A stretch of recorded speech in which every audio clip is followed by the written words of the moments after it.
Good morning. I'd like to call the meeting of the Committee of the Whole for July 11th, 2024 to order. It's 9 o'clock by my watch at least. Could we stand for the Pledge of Allegiance? I pledge allegiance to the flag of the United States of America and to the republic for which it stands, one nation, under God, indivisible, with liberty and justice for all. Roll call, please. You'll have to turn her mic on. The green in the lower left. Okay. Pamela Altoff. Here. Carolyn Campbell. Here. Joseph Gottemoller. Here. Terry Greeno. Here. Eric Hendricks. Carl Kaminsky. Present. James Kearns. Matthew Kunkel. Here. Teresa Meshes. Here. Lou Ness. Here. John Reinhardt. Here. Brian Sager. Here. Michael Shorten. Here. Michael Scala. Larry Smith. Here. Gloria Van Hoff. Tracy Von Bergen. Here. Kelly Wegner. Here. Chairman Bueller. Thank you. We have a quorum. In terms of chairperson's comments, I guess I would say I'd welcome everybody. I hope everybody had a good 4th of July. And I would say that our regular chairman is probably driving a Ferrari, as Mr. Reiner told me earlier today, and having a day off. If anybody remembers Ferris Bueller's Days Off, that's at any rate. I don't have any other comments. Are there any member comments? Not. Do we have public comment? I don't see the list.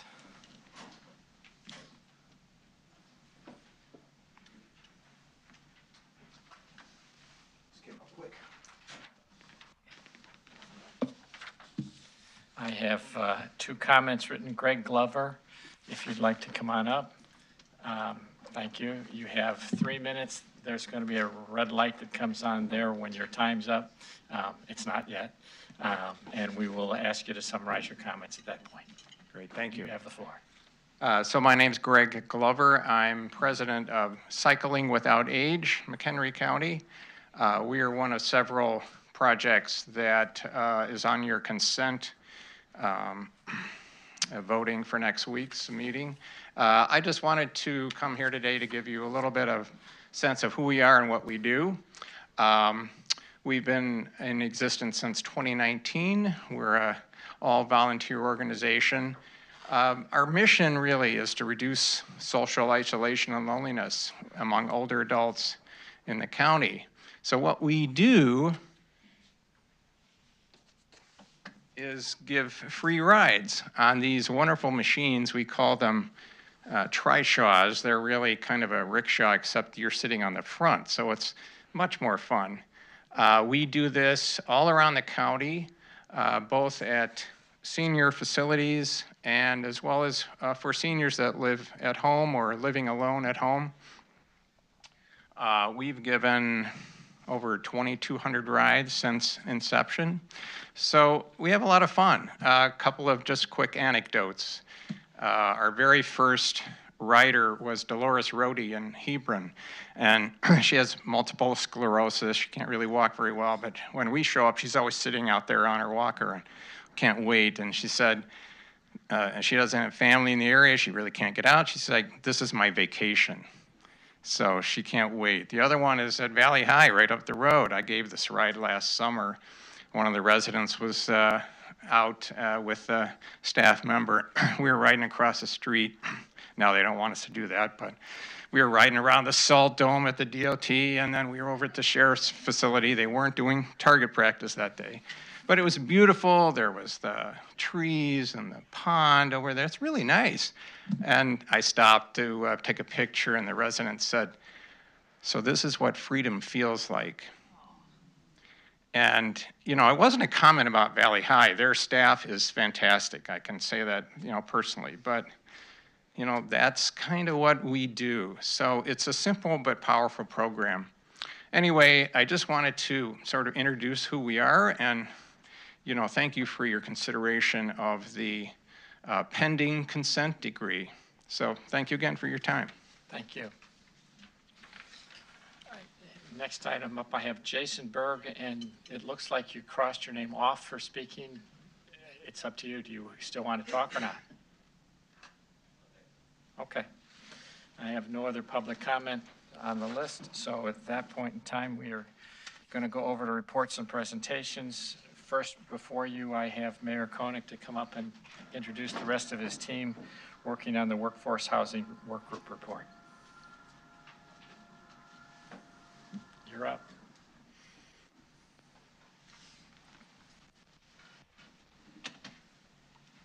And the gold curtain here. Here you go.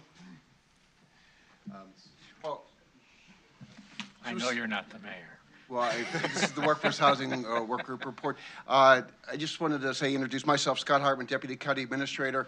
I want to welcome Mayor Mark Koenig to open up our Workforce Housing Work Group presentation.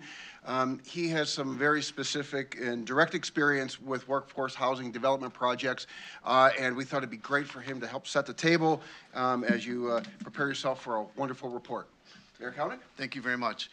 Good morning. It's my pleasure to be here representing the great municipality, the Village of Cary. I want to thank Lou Ness and Pam Altoff for including me in this discussion. It's something that's near and dear to my heart. I learned the hard way about what workforce housing is and the affordable aspect of that. You know, I come to you as not only the mayor, but I'm also the vice president of McHenry County Council of Governments, and I'm the immediate past chairman of the executive board for the Metropolitan Mayor's Caucus. And why I say this is because we all talk about this all the time and the needs of how we get affordable housing into each and one of our communities, and it's not easy. Back in the day when I'm just starting my 12th year as mayor of the Village of Cary, and when I was a new and just bright-eyed and, oh my gosh, what's going on, when I had brown hair, that's when workforce housing came to the Village of Cary. And there's a lot of education that needs to be involved in this. And if I were to go back to that time and place, I would have grabbed the bull by the horns and led the conversation. And that's my advice to the county and any municipality, because I've been asked to talk to other municipalities. My good friend Kevin Burns, who's the mayor of Geneva, also participated in a committee meeting that we had with the workforce housing. And we both kind of had the same thing. In a nutshell, I'll let you know how this all happened. We were presented by a developer. Pedcor was the developer, and it was through IDA. We had a very quick presentation in our conference room about what they were going to do, and it all sounded good. And then they started talking about the affordable aspect and the workforce, and that's when I started kind of perking up with regards to the workforce housing. The benefit of workforce housing is that it also enhances the economic development of our community. You have to have housing for people that are the lower income earners. And what I was really taken back by was that we didn't have enough. You know, when you're still learning, the state of Illinois mandates that each municipality have at least 10% of their housing stock has to be affordable. Back when this all hit us, we were at 8.6%.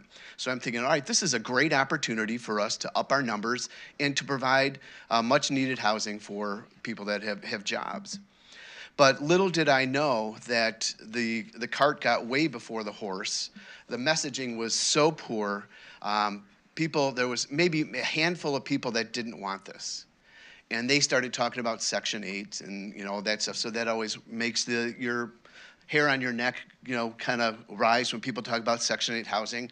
This was happening in the same time that Cabrini Green was closing. And so the narrative in my community became, this is why we're doing this. We're having the housing built here because they're relocating the people from the inner city to out here. And that wasn't the case at all. So it was an education that we had to do, and it was very time consuming. And, once that train leaves the station, it's really hard to call it back. So what happened was we had hearings on this, and the zoning requests and rezoning with regards to the property. And the public outcry was enormous.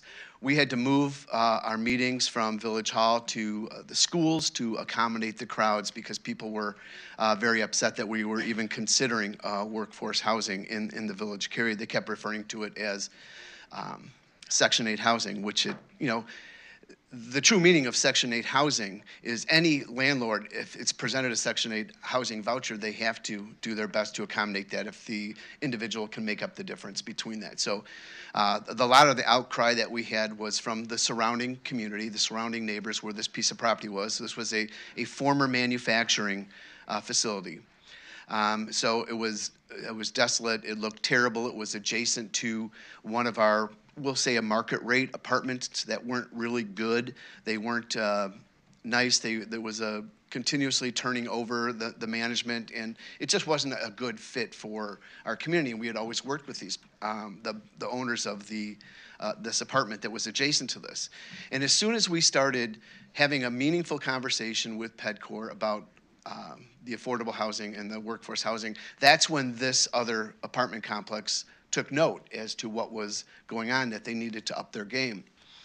I know I kind of seem like I'm going back and forth, but it's when you're kind of reliving this experience, it got to be pretty toxic in the community, to the point where, I was being threatened. My mailbox at home was blown up. I had nails put in my tires. It was just one of these things where people were just, it was on edge, just because we didn't take the time to educate our constituents. We needed to take that opportunity to really explain why we're doing what we're doing. And they're saying that we're bringing in the drudges of society and that stuff. And of course, that's the narrative people like to take. But once we figured out we had to do it, I was the tie-breaking vote, bringing it into the community. So you can just imagine what I went through during that. And not only did this affect the surrounding community, just the area that was right by where the housing project took place, there was a lot of people that weren't even affected by this, that were starting to think twice about what are we doing? What's the direction that you're taking our community?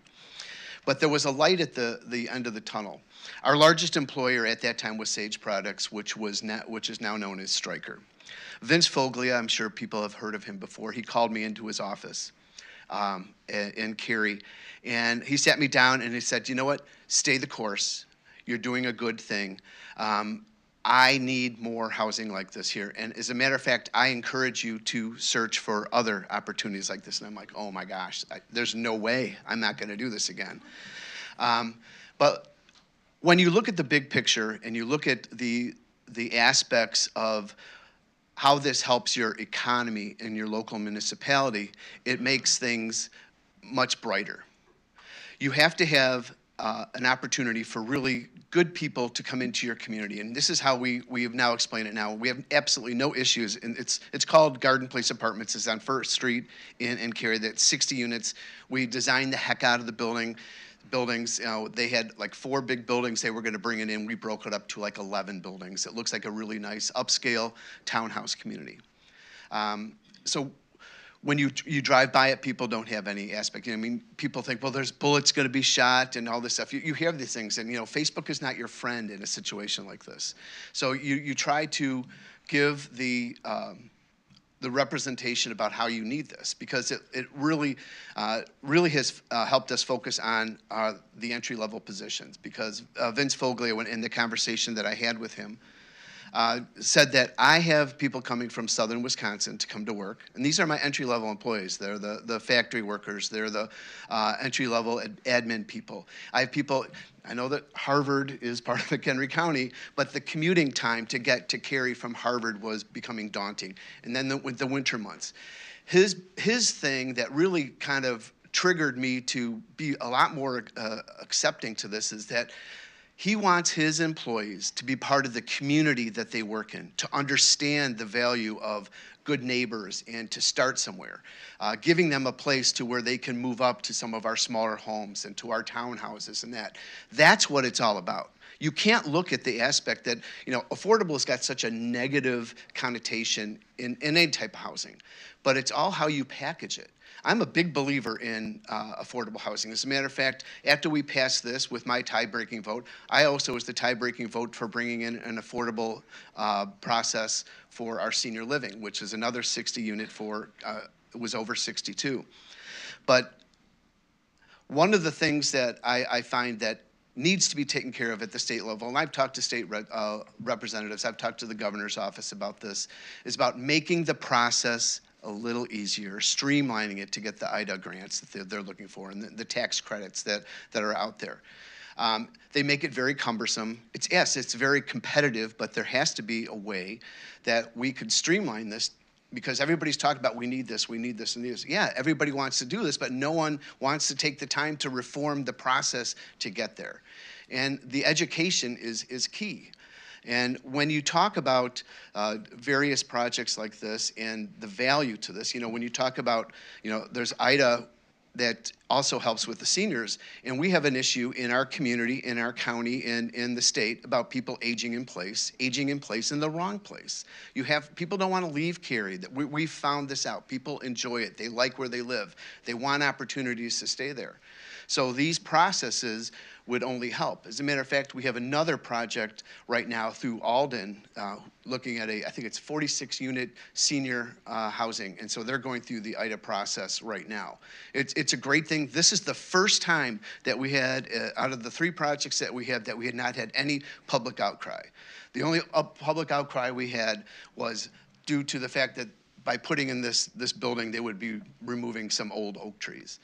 That's something that's a whole different ballpark. But I'll wrap this up, as he's coming and tap on my shoulder. He told me to be quick.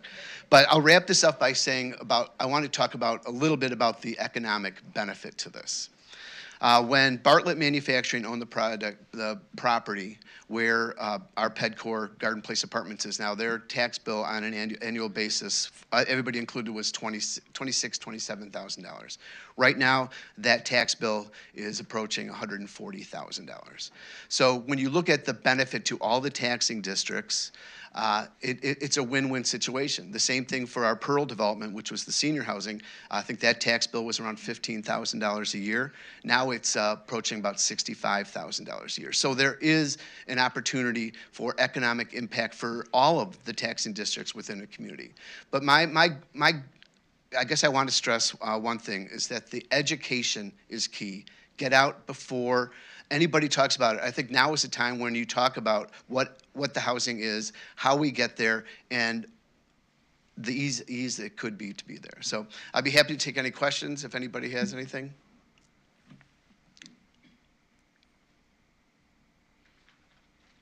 This may not be the venue, but when I see this situation, that there wasn't this level of housing provided, many times in a free market, it's because of government intervention or regulation or whatever that has created such a barrier that it's not profitable for private equity to have already provided this to a market where there was a demand. Why wouldn't people want to make money providing this housing to people?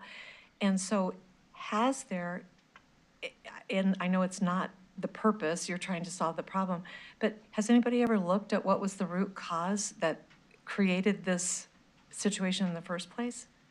I don't think so. I think when you look at the housing stuff, like right now, we're not looking for more affordable housing because we're like at 13-14%, so that's not a huge priority to us. Our priority now is the missing middle that that everybody's talking about. Everybody looks at the affordable aspect. Everybody wants luxury.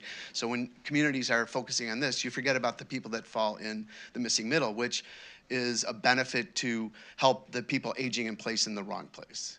So I think that we kind of let the market demand what goes on, and we had so many different affordable housing, the workforce housing developers vying for this one particular piece of property that the Garden Place Apartments on. So that's where people are looking for. The days of people building condos are pretty much over. No one is building condos anymore. They're building duplexes, they're building townhouses and row homes. In the Village of Cary, we're landlocked. We don't have an opportunity to bring in large subdivisions. So we have to look at kind of bringing in housing that we can keep people in town, at the same time providing the necessary housing for all of our residents. So it's market driven. Pam? Just to build on that, Ms. Greeno, what we did find out is, again, less pushback on senior housing, tons of pushback on workforce housing, but developers choose not to do it because it's not profitable. the amount of money that you can collect from a workforce housing unit doesn't cover the mortgage, the construction expenses, and then maintenance. And so that's why developers choose not to do it. There's several options and pathways that we can follow moving forward, but the bottom line is it's not a profitable endeavor to provide affordable housing for your workforce. So that's the simple answer. Well, I'll just jump on one more time. Sorry, Scott. It's education. And I know in the report that you're looking to provide municipal support in getting like another panel together to explain to municipalities about this. If everybody is vying for the same thing and everybody understands the same thing, it's going to make it much easier within the county. We're going to make McHenry County greater. We're a great collaborative county as it is. And I totally see the other municipalities working together for these things. You know, there are so many needs in the county for new housing and development. Why not focus on bringing some of these affordable housing to municipalities that aren't aware or that don't have the resources to help, you know, try to recruit these types of development. All right, well, thank you very much. I appreciate your time. I hope I didn't ramble on too much, but feel free to reach out to me if there's anybody that has any additional questions. I'll be happy to make myself available. Thank you. Bye-bye. Thank you. Thank you, Mayor. Thank you, Mayor Koenig. In his remarks, I think, flow right through the report. In fact, you probably heard a lot of commonality. You know, Mayor Koenig was a presenter to the work group. He wasn't part of the panel, but it's so wonderful to hear just that third-party validation of the work and the discovery that the work group had gone through. And we're going to take this moment, and hopefully we'll do it pretty quickly, just to give you an overview of what the Workforce Housing Work Group discovered, and some of the maybe common themes and preliminary next steps. And so with that, let's just jump into the presentation. Sounds good, Scott. All right. Let's see. Next slide, please. Oh, no. Oh, can you do it on the button? Yeah, all right. All right. We'll do it this way. We'll do it the old-fashioned way. Come on. Maybe you won't. Maybe we won't. Oh. Technology wins again. Yeah, it's not working, Greg.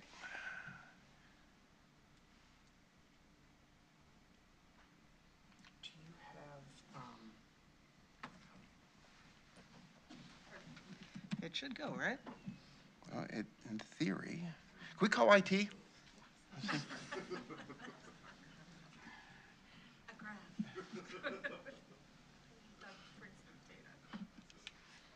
you go. Thank you, Greg. Thank you. He's the wind beneath our wings. Greg, thank you. See, when you call in the good people, good things happen. Well, we started off with a story. And while Jen is just a fictional character, you know, her plight is real, and it really hits home. Hopefully many of you can relate to the story of Jen. You know, the workers are the many people within our community. They are the ones that you interact with in your daily lives. They are the ones who are working at your restaurants, or working at your gas stations, or working your retail. You know, they are the fabric of our community. There are teachers, there are nurses, there are manufacturers, there are tradespersons. They're your neighbors. They're members of your family. They could even be you. So when you think of the workforce, you know, you really need to think of the population that you're dealing with. And when your workforce and your workers can no longer afford to live in the community, both the community and our economy could suffer. And you all know that the need for housing in our community is a great issue here because it was in your strategic plan. This was something that our county board members recognized and put forward as something to consider more under our Economic and Workforce Development Goal 6. Understand the workforce housing needs and availability in McHenry County. And because of that need, Chairman Bueller created the Workforce Housing Work Group and put in place Chair Altoff and Chair Ness to help us lead this discussion and help us understand the issue better. So how did we do it? Well, they wisely called together a group of experts across, you know, various disciplines in accordance with the strategic plan. And you'll see many of those experts right here in this room today. And I'd like to invite them to stand, as I know they are here. Shaylin Daigle of the McHenry County Council of Governments. Sorry, she's behind the screen, can't quite see. Neely Erickson of the Illinois Realtors. Jim Heisler of the Heartland Realtor Organization, Scott Hartman, McHenry County Administration, Scott Hennings of the McHenry County Division of Transportation, Brandon Kiker of Community Development, Jim McConaughey of the McHenry County Economic Development Corp., Hans Mock of the McHenry County Community Development, Jeff Pointer of the Workforce Network, Jake Rohn, Workforce Network, Alicia Schuler of McHenry County Administration, oh, that's me, James Sitko of the Economic Development Corporation, Faith Taylor of McHenry County Community Development. But we also had experts that came in to present to us to help explain what they knew. And one of those experts is also here, Mayor Mark Kaunick. But in addition to that, Mayor, we also had various experts who are planners within their communities. You know, whether it was the city of Woodstock, the city of Crystal Lake, city of Harvard, and even the Illinois Housing and Development Authority came in to speak to us as well and share what they knew. We also had nonprofit individuals come into place, such as Dr. Richard Koenig of the Housing Opportunity Development Corporation. We had the executive director of the McHenry County Housing Authority come in as well. Again, we had representation from various different groups come in and share their knowledge with us.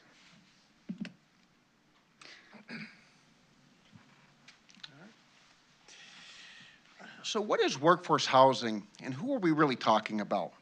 So workforce housing is a subset of the affordable housing category, the other two being senior housing and supportive care housing. So when we think of workforce housing, keep in mind that, as Mayor County pointed out, there are other areas of affordable housing, and this is just one of those subsets of that affordable housing. But that's what we want to focus in on. But we call it workforce housing because that's what it is, and it's for our workers. And so for this report, we had to target what the median income would be and what the workforce housing income would be. So the work group had a lot of deliberation on what this target should be, and they arrived at 30% to 80% of the county's average median income, which is roughly $100,000. So that means we're looking at those jobs and those households that are generating between $30,000 and $80,000 per year of annual unsubsidized income. So based on our data, just to give you some scope, that's about 78.6% of the county's workforce that falls within that category. 78.6% of our jobs fall within that category. And that's, so for numbers, that's 84,500 of the 107,500 jobs in the county. So you're talking a significant segment of the McHenry County population that falls within this workforce housing demographic. These are your constituents. So when you're out talking to your constituents, keep that in mind, that what we're talking about isn't a small segment of the county's population. It's a rather large swath.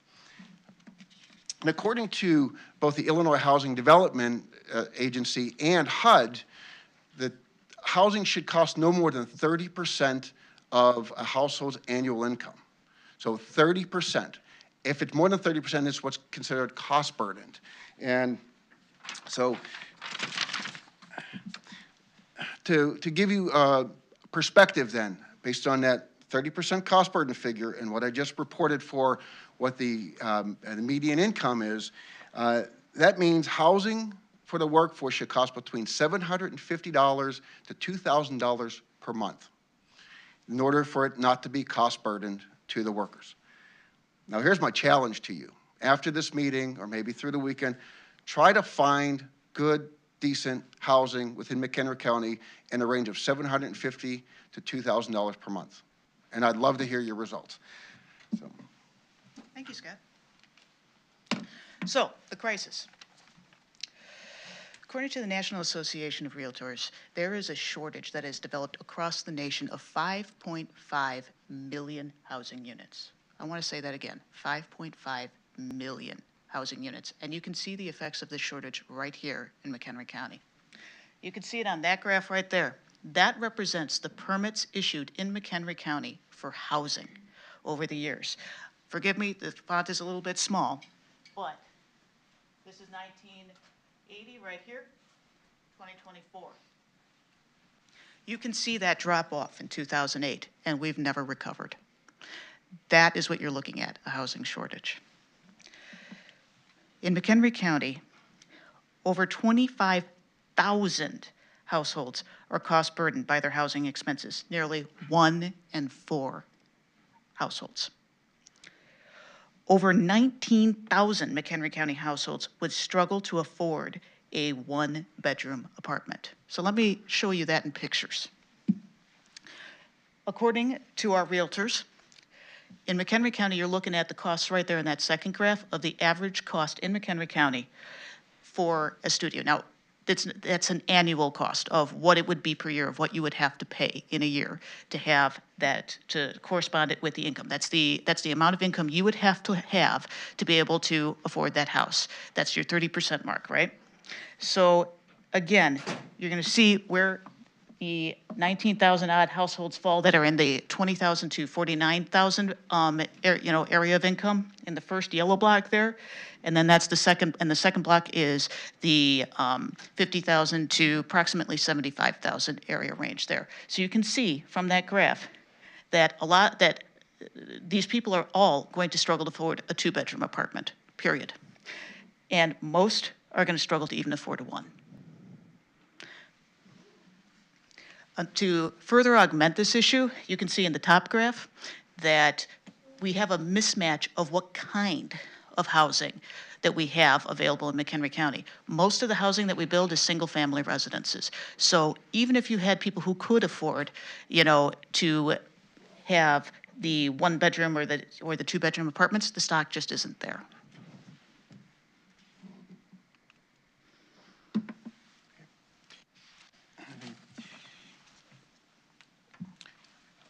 As Mayor Koenig really pointed out, when you think of workforce housing, you really can't think of it as a social issue.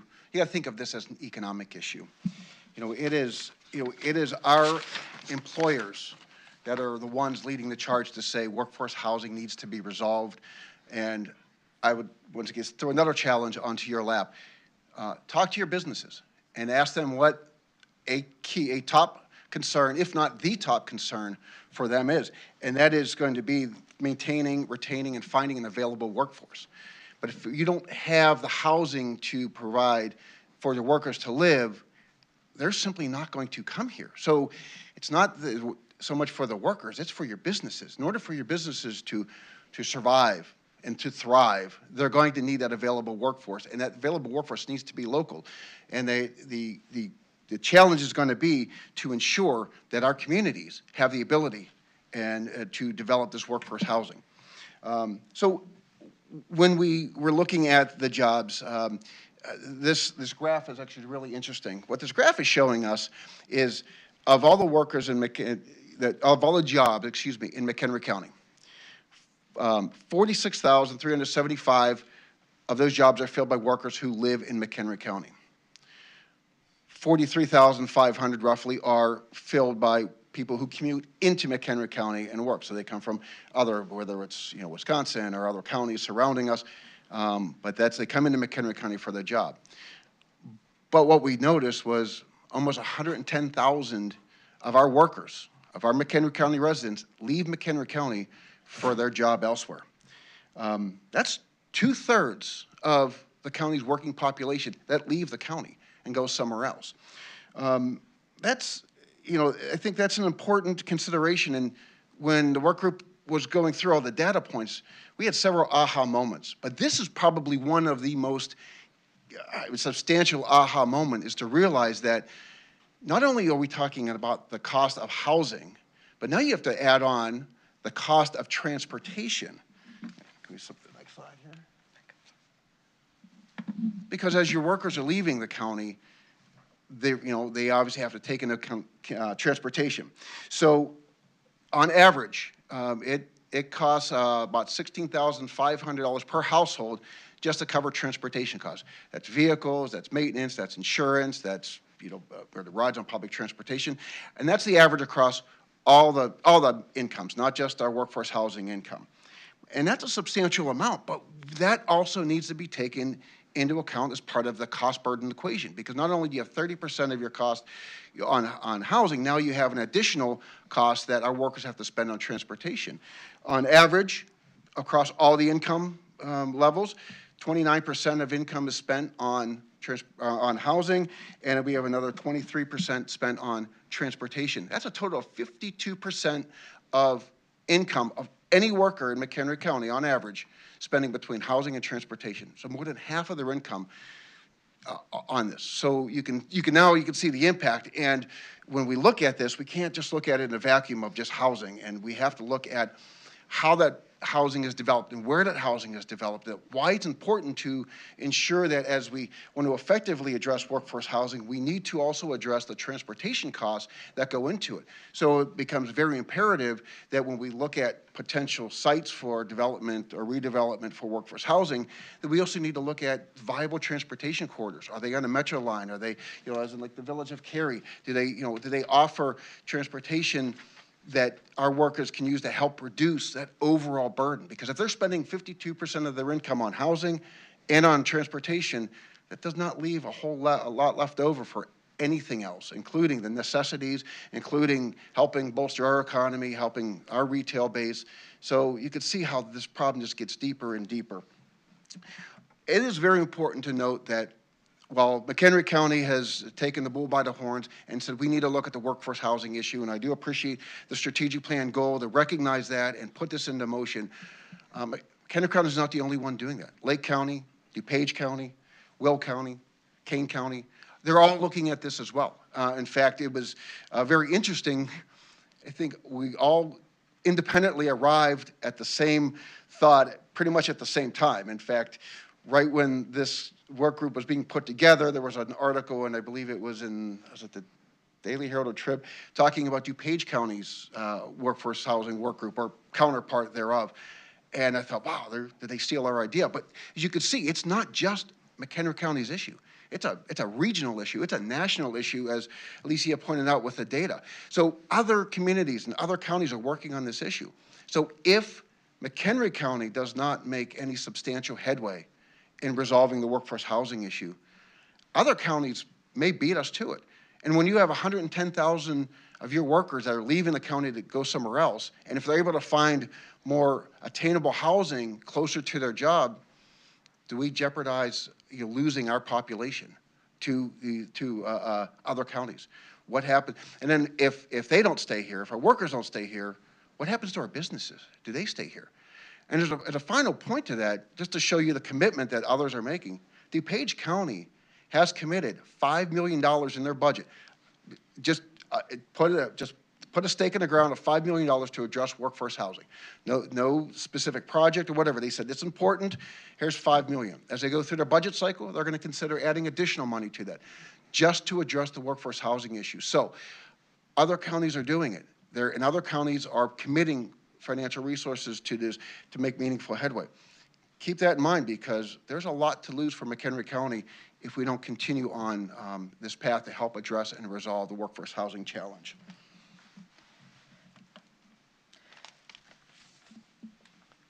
So what are our opportunities to be able to address this challenge? Well, the first and foremost opportunity is public education and communication, as Mayor Koenig told us.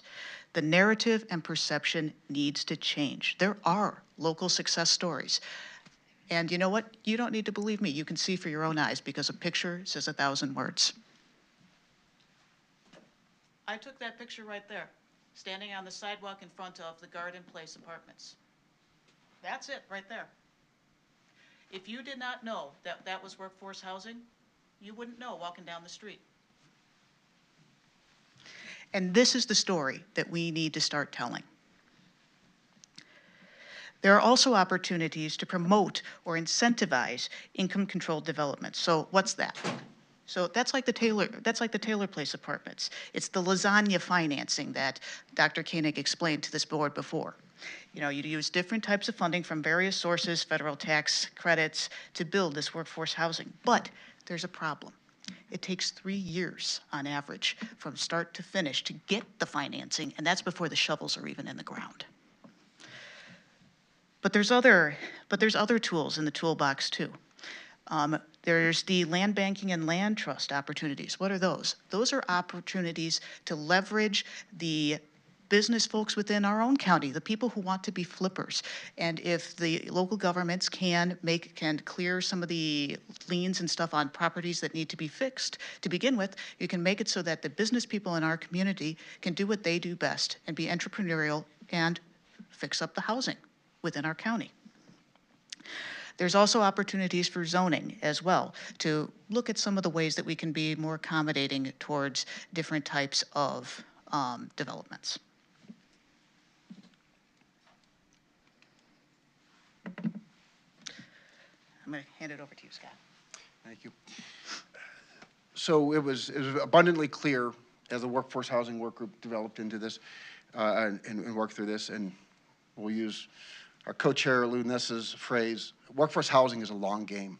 It's not something that's going to be resolved tomorrow or next year or within the next several years. It's a long game. There's no easy solution. There's no easy fixes. I think Mayor Koenig talked about the challenging process and needing to streamline that with IDA. There's so many issues that really make this such a challenging problem for every community and for every county.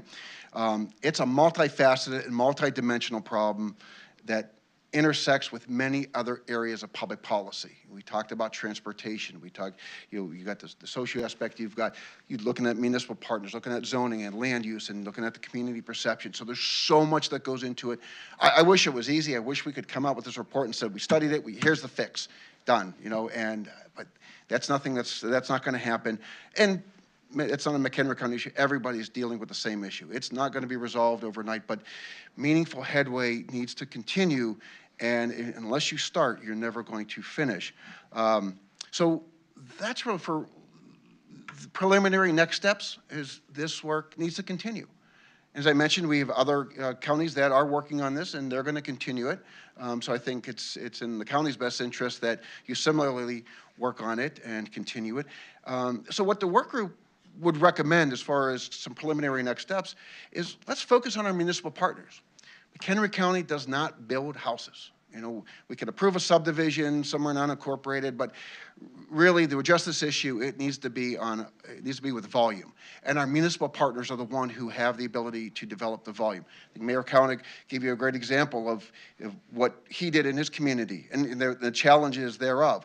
But he also left it, I think, with an optimistic message to say, if there's a way to help educate on the front end, to help educate your local officials, your village boards, your city councils, on why it's important for workforce housing, why this is needed. Similarly, give them some talking points and assist with the conversation and a narrative to tell the constituents why this is important, because it's an economic issue, because it's their issue. I think that will help change that perception, and that will help alleviate some of the concerns and some of the consternation that goes into considering a workforce housing project. McHenry County inherently is a leader in our county. Our municipalities look to us, they work with us, but you are a leader, and I think this is a great opportunity for the county to continue its leadership, to work with our municipalities and say, we want to help with this issue. There's a greater good to be served, and here's how we can help. So I think continuing on in this role, I think, is imperative for our municipal partners. We can be a resource. We can help find funding opportunities. Maybe we can help with looking at policies and procedures and processes at the state level. Maybe there's something we can do, but we can collaborate with our municipal partners. Maybe we can help identify opportunities working with our, with the land banking and the land trust interests. So there's a lot that the county can do. So there's a lot of work to do. And with that, the work group would leave you with one ask, and that's say, a lot of work has been done. We discovered a lot. Hopefully you've learned a lot through this presentation and this report, and that work needs to continue. So before we conclude, I just want to thank co-chairs Ness and Althoff for their leadership. Thank Chairman Bueller for recognizing the importance of this and assembling. I mean, you talk about a five-star panel. I mean, we had some subject matter experts. I was honored to be among that group of esteemed individuals. So thank you all for all of your time to our Workforce Housing Work Group. We committed many hours on this, much research, much study, much data analysis to get where we're at. but as you can see, we just scratched the surface, and there's so much. But really, Pam, Lou, thank you so much for your leadership. With that, the chairs, if you have any comments, please. We have a few. Give a second. There's lots of lights lit up, so but I'll let you go first, Lou. First of all, I have to say thank you to Scott and Alicia for putting this report together. It was a yeoman's job. We worked on it for months, literally wordsmithing, checking our data, making sure that, and they did all the work. Thank you. You did an excellent job, and you were well prepared today. And on behalf of Pam and I, we want to just let you know that it was magnificent. So thank you for that. You know, my mother always used to say, many hands make light work. And I think this applies to workforce housing. It's not the county. It's not the municipalities by themselves. It's not the developers by themselves. It's not taxing bodies by themselves. It's really all of us collaboratively working together, sharing our best ideas, staying the course, staying focused, that this is a huge, I, like Scott, wish we could just say, oh, we have 3 fixes and we're gonna fix it. But I think what we have learned, and my co-chair, is that the more expertise at the table, municipalities know what they need to do in their communities, supporting each other will take this to the next step. So thank you very much. Thank you, Pam. She never flinched when I called and asked her to co-chair with me. So I'm just really grateful for that. And for, as Scott said, I have to tell you, I've been on tons of committees, right? This group was absolutely amazing. And you guys were fabulous, all of you. So thank you very much. Thank you. Teresa? Thank you.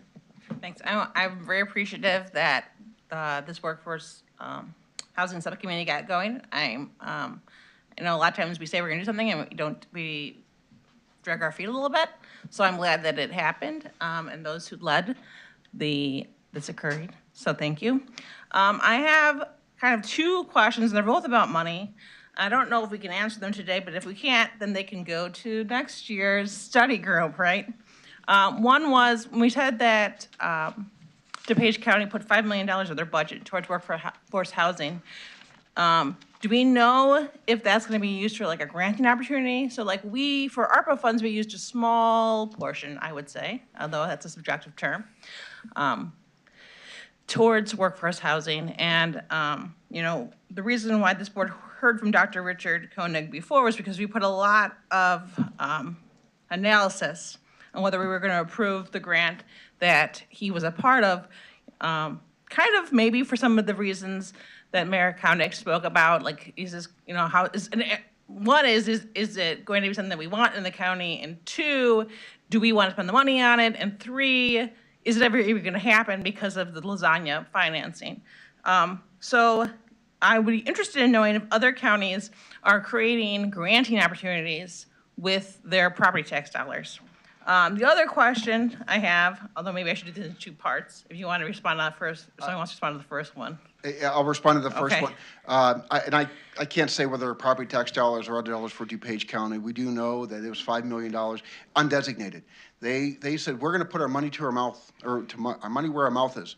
And they said, we don't know how we're going to use it for workforce housing, but they wanted a commitment and put that stake in the ground that says $5 million of funding to be determined on how it's going to be used. And we've not heard further how they intended to use that, but they made that commitment. So, but I think that's a pretty bold statement of commitment and representation. It is. It is bold. I mean, that's something I do think it takes some financial commitment from the county to get the workforce housing in here.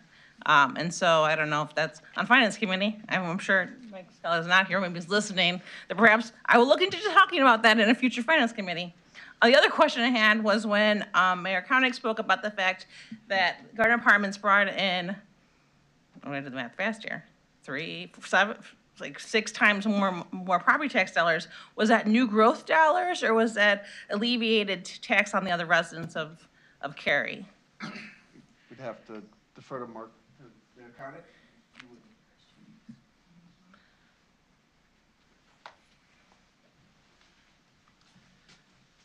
I'm back.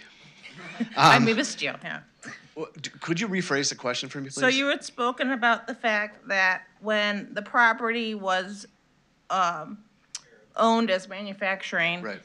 it was maybe 24,000 a year in property Right, taxes? about 26,000. Okay, and now it's getting close to 140,000. Right. I was wondering, is that new growth dollars, or is that alleviating tax burden on the other residents? Well, I think it's a little bit of both, because now it's being assessed at residential. So you're going to get that higher EAV from when it was a manufacturing facility. So not only does that, but you look at each one of those residents that lives there is contributing to the local economy. It's close to our downtown district. They shop at our stores, they eat at our restaurants. So you have to look at that part of the economic growth too. But had we not approved a development like that, that property would have probably been stagnant, because no one would want to put 4, 5, 6 single-family homes adjacent to a large apartment complex. So you got to look at how things fit strategically. And one more thing, I'm going to throw this in. I thought back there too. When you're talking about the workforce housing and the senior housing issue, I mentioned before that we have another one in place. Our Pearl Development, which is the Cary Senior Living, has a list of over 100 people waiting. 100 people. That's a staggering figure, and that gives municipalities something to chew on. There is a need, and we have to find a way to do this. So when you're looking at, and one of the things that benefits is all the taxing districts are benefiting of this. And what's great about the workforce housing is that it is not a huge burden on our school districts. There's that thing called the Naperville study, and they talk about what a development will bring. I believe that's when we did because the school district was concerned about this when we had meetings with the school district about this. And when you look at the impact it has on the school districts, it's negligible. They said that it would be 13 people out of the 60 units, 13 children from kindergarten through high school that would impact the schools. That number right now is about 6.5, 7 people. That's it. So it's a big impact to the local economy with a little impact to the local services. All right, thank you. Thanks. All right, I'm done with my questions. Thank you very much. Thank you. Terry? Great. So I have a couple of questions, and this was just a beautiful presentation. So I appreciate that. And certainly very relevant when you look at the economy and the workforce and being able to have people be accessible to work. When I look at the data, I just wanted to clarify. In here, I had a study referenced, footnote 6, about the household earnings being between $20,000 and $75,000. So we already know that minimum wage would take an individual earning above that. But then when you go down to the transportation, it has 2.09 cars per household, which would indicate dual income household. And if those things could be clarified in the report as to how, because it's then your apples and oranges on what you're looking at as the income and then the costs. So they're not matching up there in the presentation. So just to clarify or address that. And then the other thing that I think would be significant, we do have, when I look at the graph and it goes back to 1980 and the number of permits presented, and I'm thinking, having lived here since then, the impact of taxes on residences and, individuals living in the counties and businesses and all of this. And then you hear just the changing of the use of the land has increased tax revenue from 24,000 to 140,000. I think it would be important when you look at the cost. We've got what it costs to have a household. We don't want to be over 30%. Taxes are certainly a part of that, and I think that we should have what the local tax impact is on housing in the county. because that is important too, because whether or not an individual is paying a property tax bill or not, they are, because it's incorporated somewhere, unless they're tax-free, I mean, if we're not taxing the property, but apparently we are. And so all I'm saying is that anyone who is going to objectively look at it, either as an investor or supporter or whatever, there are just some pretty clear questions that could easily be addressed. Yeah, thank you, and you certainly are hitting on the complexity of just trying to analyze the data and so many different sources, and there's different ways to cut it. Just to clarify with the data on the cars, that is across all income levels, not just the workforce housing. So the 2.9 is across everything. But you really hit on just the complexity of this issue and just different ways of looking at that. And the cost of property taxes, if you're in the workforce and you own your home, that is something that gets added onto that housing cost clearly. But if you're a renter, you're also indirectly paying that property tax. And if it's a workforce housing development, if it's an income qualified development, it's still paying property taxes. So that is all an important part of the equation. So thank you for bringing that up, and you can see how much more work there is to do. I'm going to turn it over to our panel. There's several more comments coming, but okay, in case they had any response to the questions. So they're here to help answer questions as well. No problem. Thank you. Brian Sager. Thank you, Vice Chair. I want to reiterate what my other colleagues have stated. Thank you so much for this presentation. It is truly a great opportunity for us to address a significant issue that impacts so directly our residents, our constituents, but also our businesses and our economy. So we thank you for that. Thanks to Mark, to Mayor Koenig, a good friend, and certainly someone who did a great job, I think, this morning of bringing to fore the practical nature of both the issue but also the decision-making process that has to go into these types of issues. It is not an easy issue, but certainly that doesn't mean that we can shun the approach, because we have to, as leaders in our community, go ahead and face these issues and move forward. And Carrie has certainly done, under Mark's leadership and others, a remarkable job in that, and I think it's incumbent upon us all to continue that effort.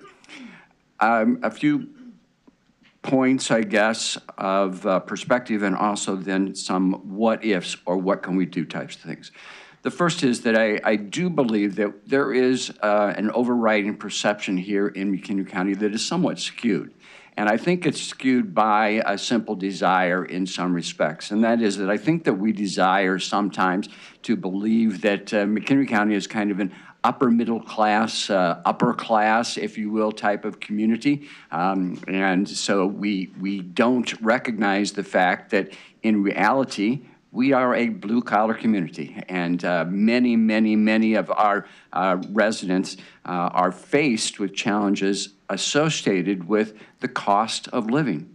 Simple cost of living is becoming challenging and very, very detrimental to our residents and therefore to our overall economy. And so we have to face up to the reality of our community, what it is, and so I commend the committee on the work that you have done to provide the data and the information that is necessary to really forward that point.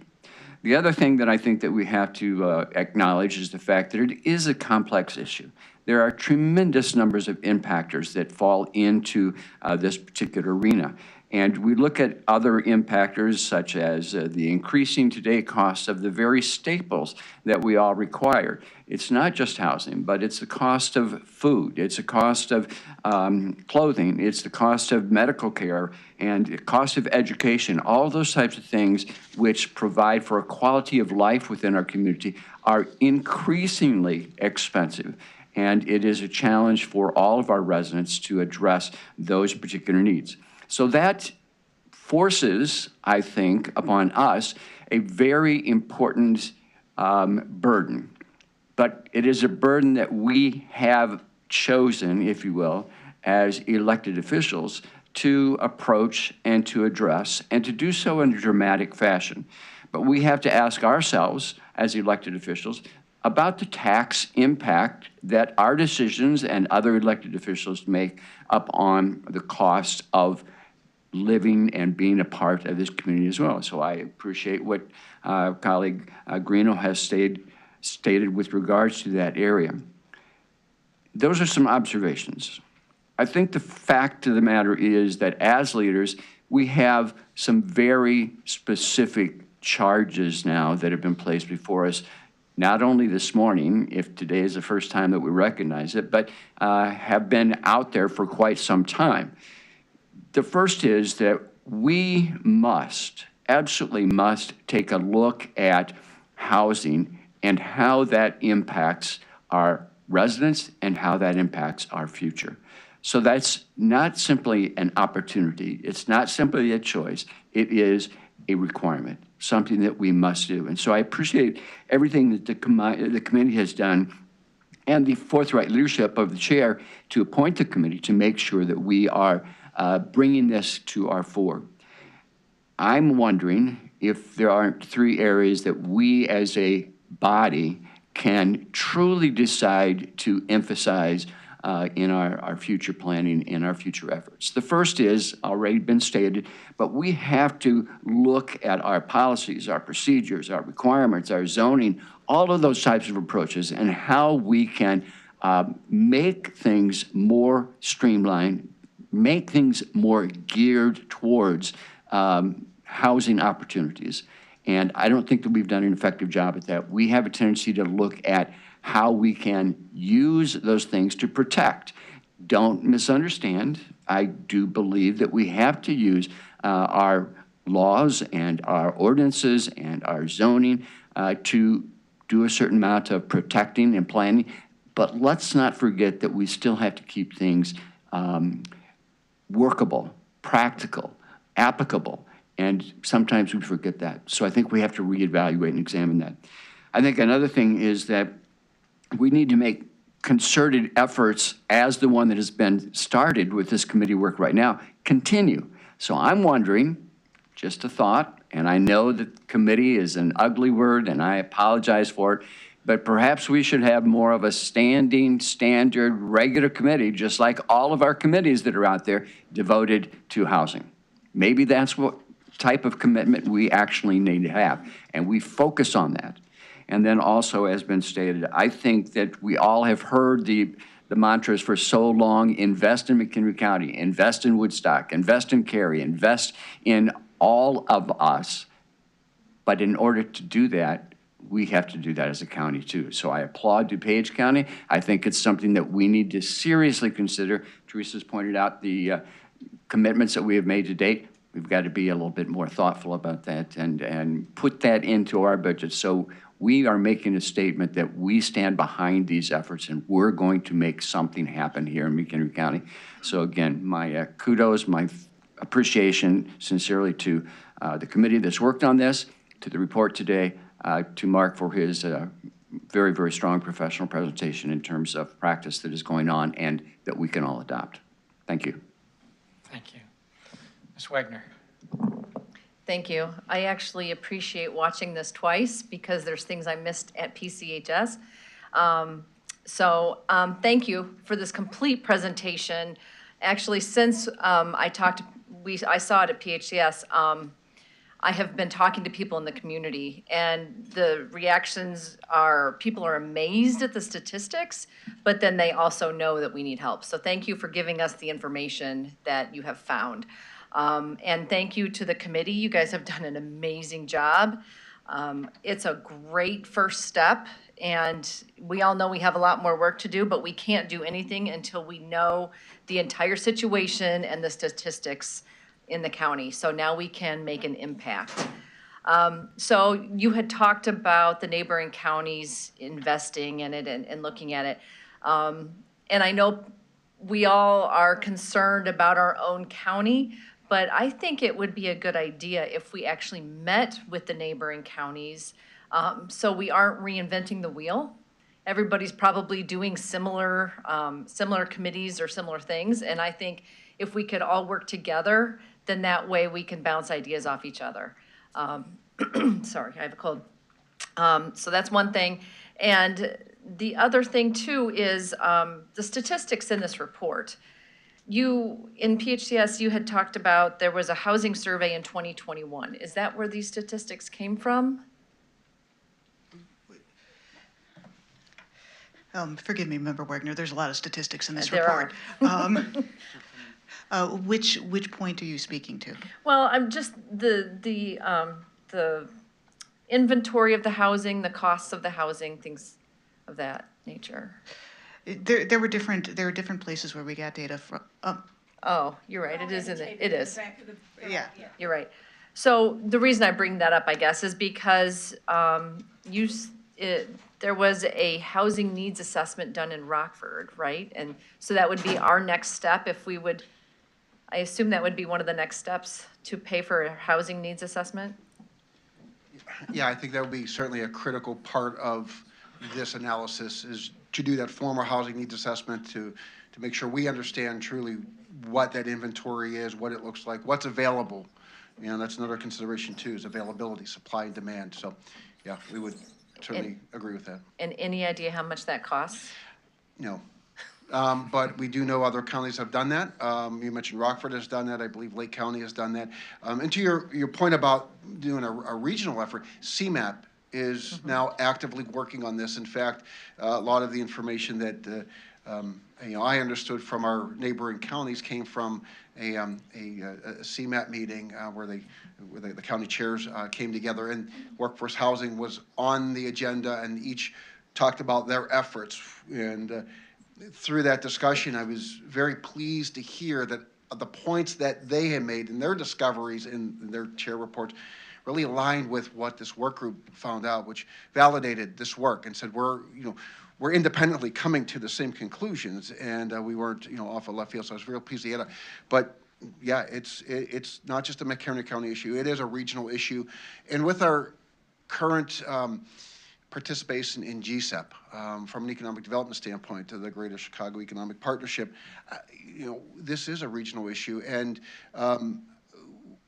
we're not going to go at it alone. We know that other counties are going to work on it, but collectively, I think it's something that we all need to address, or at least collaborate on. So I want to commend CMAP for recognizing that as well and being that collaborator, that nucleus for all the counties. Well, thank you, and thank you all for your hard work. I know it was a tough job, so I appreciate it. Thank you. Ms. Altoff. Sorry. And again, no, that's okay, thank you. And again, just to point out some of the points that happened behind the scenes. Again, through the participation of Shaylin, Shared Services, and McCog, we'll look at many of these recommendations through that venue, right, working with our municipalities. I know that the chairman has indicated he and other county board members, when they meet on a monthly basis, they too are all talking about this. He intends to bring our report to those county board chairmen and exchange information. So we're going to get a lot of feedback and a lot of responses. And I think that's one of the reasons we've decided, we'll sit status for a moment so we can get all of that new information and then perhaps follow Mr. Sager's recommendation and have a committee or whatever. But this is just, again, step one, identifying the problem and finding a process in which to work with our partners and figure out what the next steps are. So again, thank you very much. Again, to everybody else who is there every month, bringing in new people and attending those meetings and providing information. But again, all of the information and resources that we used are annotated in the back so that if you want to follow up, you can do that too. Thank you. Thank you. And I'm going to let you finish last, but I want one other thing. And the only other thing that I would say that is missing, and Mayor said a little bit that nobody builds condos anymore. There's a reason nobody builds condos anymore. It's not that people wouldn't like to live in a condo. It's that the federal government has changed the way it's financed. You can't finance a condominium property today unless you've already sold 30 to 40% of it before you break ground. Nobody wants to buy a condo that way. So, one of the chapters that you need to add to this is what's going on with financing that stops the economy from wanting to build these. because that's the only way in long term you're going to solve the problem. That lasagna financing, you got to dig into and figure out some ways to do it. And with that, I will go to Ms. Ness and she can finish up. So we were appointed last February, coming through public health with Tracy, supporting the committee coming forward and going before the chairman, held our very first workforce work group meeting in June. We said we would produce a report by June of 2024, and we have done that. And believe me, there were things we wanted to look at along the way that enticed us or drew our attention. We put all those things to the side because our charge was to produce this report and to produce it in a timely fashion, well-documented and well-written. And I think that the group has done that admirably. I'm sure over the next several months, there are going to be many things that will emerge that we will want to consider in year 2. But we have done what we said we were going to do, and we did it when we said we were going to do it. So, And it's a great job. yeah, thank you. Thank you. Thank you. You're off the hook. 7B, Mr. Wallen. Well, I tell you what, the 2050 plan, we don't have a presentation. The 2050 plan's got to go through PED committee first. So initially we had anticipated or had a goal to bring it to the COW for July. It looks like that more accurately would be September. So, I'm hoping I'm off the hook here too, Chairman. All right, thank you. That brings us to new business. Is there anything that people would like to pull off the consent agenda, or excuse me, the agenda for Tuesday night's meeting to talk about? Mr. Smith. Thank you. In the zoning unfinished business 10C1. Any others? No. Ms. Wagner. I want to pull 16B23, the election center. And then Tuesday, I need to pull 3 to abstain. 3, that same number? Sorry, 3 items. 16B21, 29, and 212.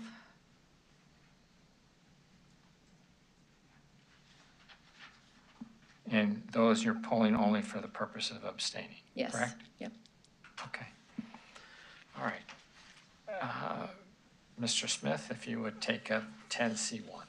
Okay, thank you. This was postponed from the last meeting, and with the idea that the petitioner and the city of Crystal Lake would have further negotiations, which I understand have not gone anywhere. The ZBA approved this petitioner's request 6-0, stated that it satisfied the conditions of the UDO. And I guess I would say that ZBA member Eldridge stated that Crystal Lake didn't want it, but they didn't really have a substantial reason to object. So I would see myself supporting this petitioner's request on Tuesday night. But I know there was some other discussion at the meeting last month, so if any other members wanted to had any further information, I'd be glad to listen. Thank you. Thank you. Mr. Kearns. I agree with Larry on that. You know, I don't think you pulled 16B11, and I'm sorry. I'd like to pull that off. 16B211 or? With the rules. The adoption of the rules, 16B1, I guess. Okay. Right. Do you have any more on this item before I don't mind putting that on as a list to pull.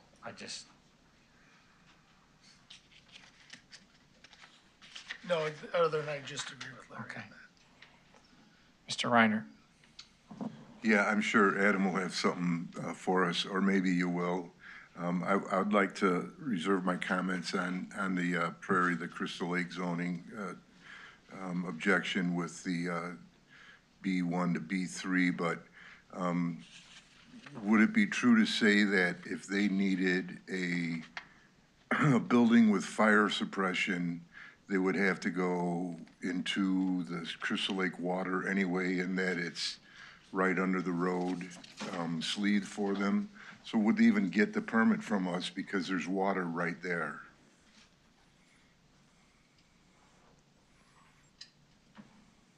Maybe, all right. So it's kind of two questions that are both outside of the department, but you know, we're where they would run through. So the first would be access to water. It's our understanding that there is a water sleeve underneath 14 in the anticipation of development go towards the west of Route 14 and towards Route 176. There's that guideline is actually established and regulated by the Department of Health on whether or not it's one, accessible, and two, reasonably accessible. Reasonably accessible would be if they had a tunnel under. So having that sleeve and having that in there, that puts them in a good spot. However, it's hard, so that's kind of where that stops. It's hard to make the determination from our standpoint of whether or not that would be, that fire suppression standpoint, it would be required from the fire district. They have an amendment, and that would be a requirement of that application. It's hard to determine whether or not that water service or a well, from our standpoint, would be the only, if water service would be the only option, or if it would be a well, would be another option. That being said, the two parties did meet, and they've both looked at this, and it's been rendered that the top priority would be city services if they want to execute what they desire. Does that answer your question? That does, Adam. Thank you very much, by the way, and I'll make sure to reserve any of my comments on this until Tuesday night, because I would like to discuss it further with the city of Crystal Lake, because I know, I'm sure that most of the other board members haven't, but probably 75% of my district is in Crystal Lake, and I do get a lot of calls from concerned citizens on this, and I want to make sure that the city is worked out something with the developer. Even if we do approve this, they're going to need the city services. They're going to need to work out some kind of a zoning, or at least an annexation into Crystal Lake before they can build anything. So it's going to be kind of interesting how this works out. I think that their plan may be just to get the proper zoning and then go and annex in afterwards after they get their zoning for an ease. I don't really know, but I'd like to find more out. So thank you. Thank you. Ms. Meshes? So I realize this vote is about making rezoning, but Crystal Lake, when they asked for a bunch of amendments maybe to what would be allowable, and I'm realizing we can't add that to the zoning, right? The thing they asked cannot be added on. In their own process of, which was just spoken to, that they're gonna have to probably annex some of Crystal Lake services, does that give Crystal Lake the ability to, because they're gonna need Crystal Lake, does that Crystal Lake still gonna be able to stop the possible uses of a B3 that would be unacceptable to Crystal Lake? Is that a weird question? Did I phrase that right? Could you repackage it? I'm sorry. Yeah, repack it. Yeah, repack it. Right. Yeah. So I mean, the issue that's some people are concerned about making this a B3 because of what extended use could be put on here. But in order to even use the property, they're going to need to use Crystal Lake's services, right? That's the general assessment of this. That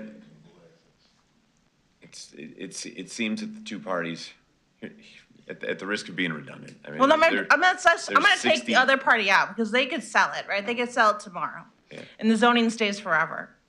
So, and that's the issue. The issue is not, do I like this storage unit? The issue is, will B3 be a bad use of this land, right? So in order to do the extended services that a B3 would allow, is the general thought that anybody is going to need to have to get Crystal Lake to give them water supply and whatever other utilities? It's not the position of our department, but Right. it seems to, again, that has been what's rendered at that meeting and that discussion, is that the anticipation for this proposed, now we know it's a map amendment, but they've also expressed what they want to do in terms of the applicant and the operator. The answer to that from the city is that you're going to need our services. Again, to restate it to what John is asking, I can't, from a department standpoint, or from even represented through the health department. Patty's not here, but it can't be definitively stated that on our side that a high capacity well wouldn't provide the same level of coverage. That being said, it could prove out in the end, so I could be definitely wrong, but we're talking about zoning at this point. We're talking about the merits of what was established in the evidence and the testimony at that hearing. Right. So that, I guess I would spin that the other way and to say that is really where the focus of this vote should be, and looking at the actual elements that are to be considered for the zoning map amendment. And I guess that would be kind of a broad statement to everybody. Mr. Hartman? Yeah, the county can rezone this property to B3, and you would have that B3 underlying zoning, but really it comes down, can that property be developed practically with a B3 without having the water issue resolved?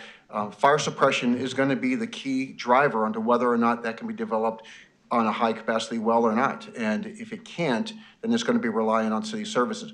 That hasn't been determined yet. So the question before you is that rezoning, and if it's not able to be developed because of the water issue, I think that's going to be a self-limiting factor for the future of this property. Then it would put it into, really into, to be reliant on city Crystal Lake services. So, I mean, it's going to be a very challenging issue for this if it doesn't have city services. But I think what Adam's saying is it's not fatal, but that still has yet to be determined.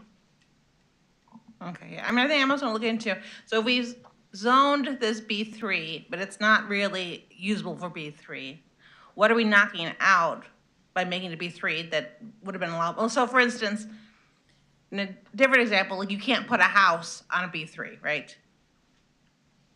No That's houses. correct. You can't put a house on a B3, but you also can't put a house on a B1, which is what the property's currently zoned. And but I thought there was some thought that someday maybe somebody would want to put a housing development on this. That's allowable on B1? No. No? Okay. All right, I'm going to spend more time offline looking at all of the differences between B1 and B3. Thank you. Mr. Sagar?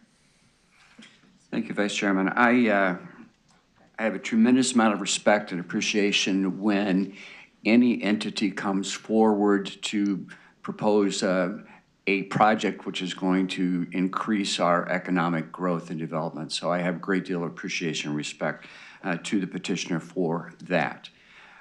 I have significant concerns about this request, which is before us, to change from a B1 to a B3 zoning, which is the bottom line question. But I have two primary concerns. The first has been pointed out by our colleague, Board Member John, who has said and used the term proper zoning. And the proper zoning, I think, is the thing that really kind of sets uneasily with me, if you will. And the reason is because B3 does provide a tremendous amount of flexibility. And while it does provide flexibility, it seems to me that as the authoritative body that we should have some better sense of what the uses would be as proposed by the petitioner on a B3 zoning.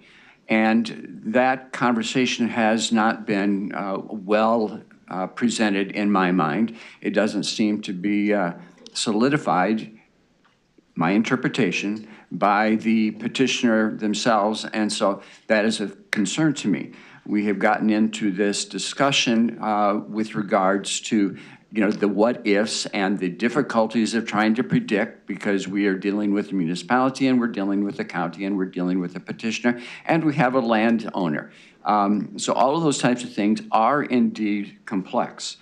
And that brings me to the second point. I think that we have to be realistic here, and that is that something that is right, property which is right on the line, basically, with a municipality is not only subject to the 1.5 mile planning area, but also is going to be, and I think we have to realistically understand this, is going to be a part of the municipality of Crystal Lake in the nearer term, not the farther term, than it is in the county. And I do not believe that county decisions should supersede municipal interests and efforts within that 1.5 mile planning area. And so that's my major concern. The nebulous nature of the B3 conversation, and then the area of planning that is truly under,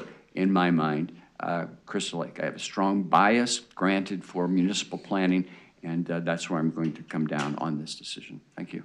Thank you. Ms. Campbell. Okay, so I pretty much agree with what Member Sagar is saying. The way I look at this is that it is within the 1.5 mile zone, but it's not a mile out, 1.25 miles out. It is literally on their border. And if you look at compatibility, I mean, we have to talk about looking at the LaSalle factors, or what, where does this fall? And one of them is the compatibility of the proposed zoning within the existing use and zoning of nearby property. If you look at the land use for Crystal Lake in that area, it is listed as commerce, but it does not include those things that would fall within a B3 zoning, which is a very intense use. If you go to the very highest part of that B3, it is a permanent zoning change, and it is not compatible with their zoning in that area. A storage unit within their classification would be manufacturing limited. That's not indicated on that corner. So in my opinion, in keeping with what they're trying to do within their community on their border, this would not be compatible. And that's how I'll be voting. Thank you. Thank you. Ms. Altoff. I just, again, I kind of want to remind everybody, I certainly understand, and as a former mayor myself, certainly understand the importance of working with our other units of local government. However, let me remind you that the power is in the process, and you can't object to object. You have to object based on a series of criteria. Just because I don't like it doesn't count. So as you go forward and you evaluate between today and the vote on Tuesday, please remember that we have standards that we are required to stay within when we make these decisions. So as much as I want to work with the city of Crystal Lake, I want to work with the petitioners, I want to make this a good development, I am limited by a specific set of criteria on how to move forward. Don't lose sight of that. Mr. Kunkel. Yeah, my comments are on the exact line as Pam's, but a little bit different bent. As a developer myself over the years, we say we want developers in this county, and then when comes in who meets our criterion, he's a 6-0 vote and a yes, and then we say no based on emotional other issues and things around this. That is a little bit of hypocrisy towards asking developers to come to our county and develop our county. I do understand the proximity of this one has some other issues, but as Pam said, those will work out in the wash if we allow these developers to work on commerce. We can't govern and over-govern this stuff and make all these decisions, or we lock people out, both for workforce housing and for projects of this nature. Thank you. Next item, Mr. Kern, 16B11.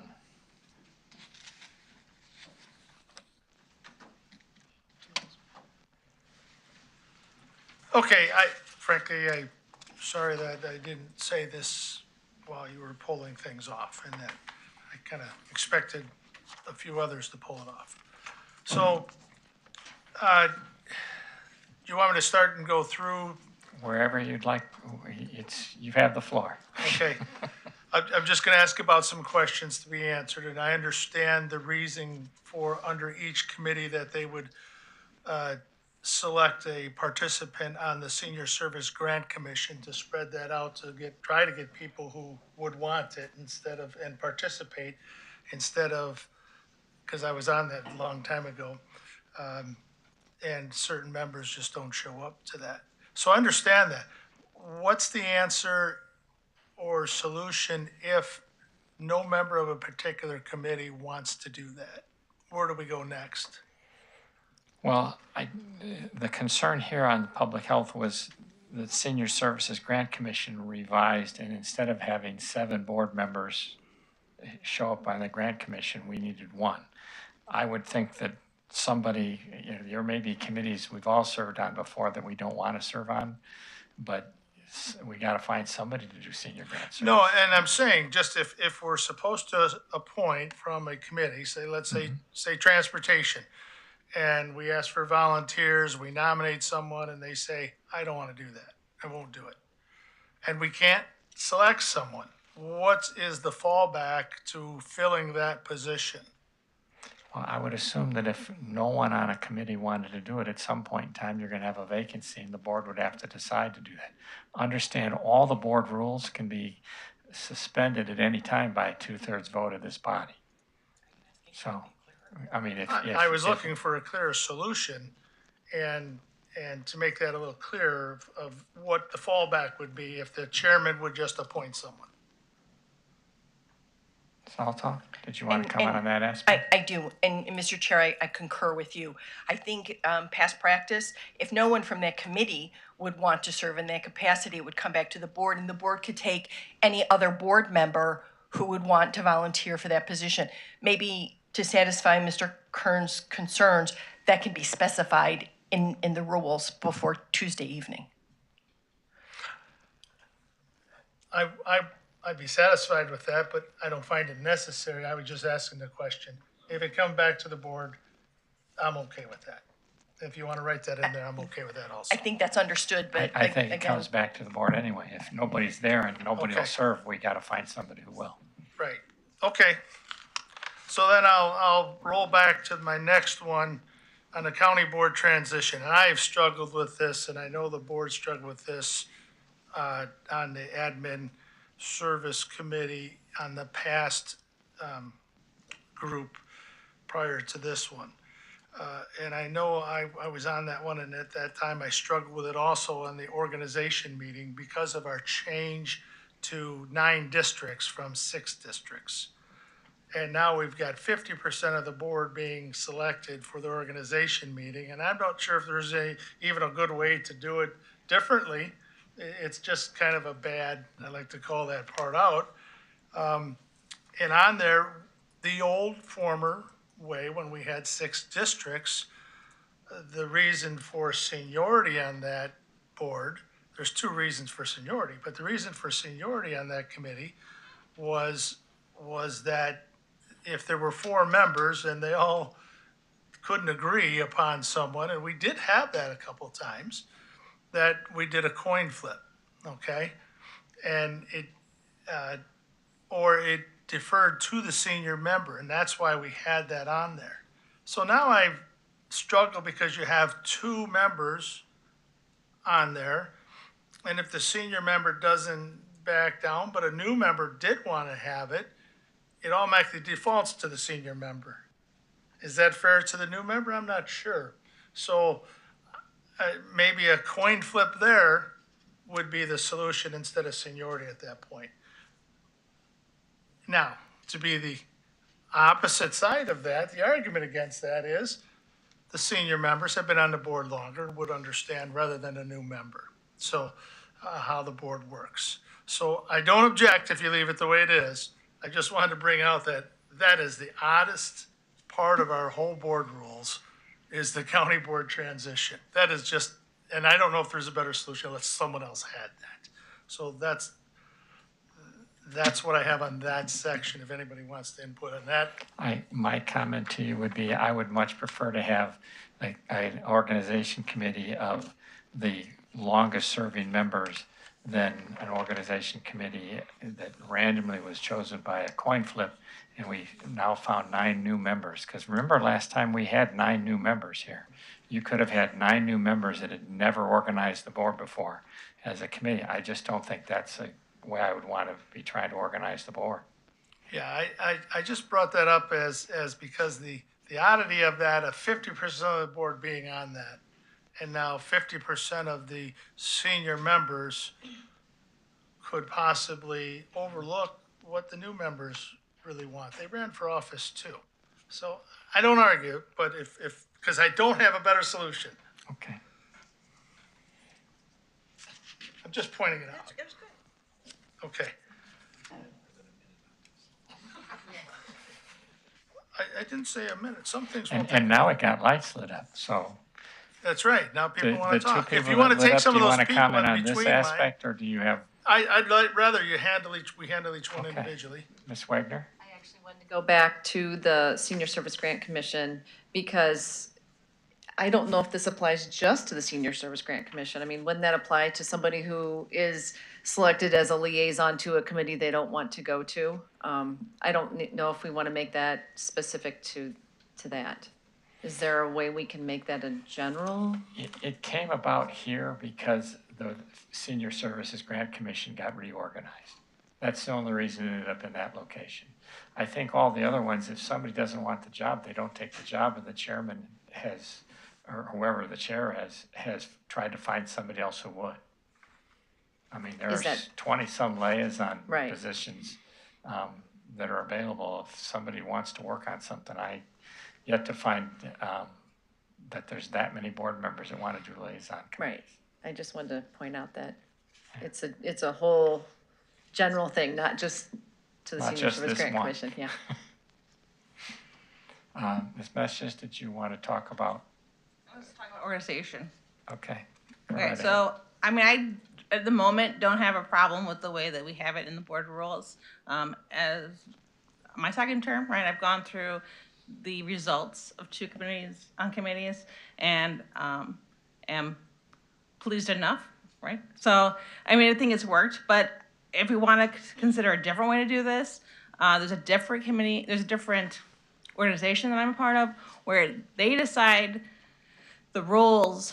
After an election, the current board picks the roles of the next board. And so it's a little bit nuanced, but I mean, I could see, if we want to rethink this whole thing, having current chairs. So at the end of this term, in November, having the 7 chairs of the committees pick their new membership out of the incoming, and the 9 that stay and the 9 that they get elected, having the 7 chairs pick their committees. So, I mean, I don't, the way it is fine, but if we want another alternative, there is one alternative that I have from a different experience from that being on this board. Mr. Kearns, you still have the floor now.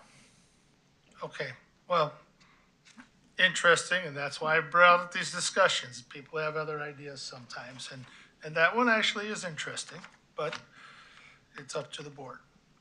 Okay, now flipping down here.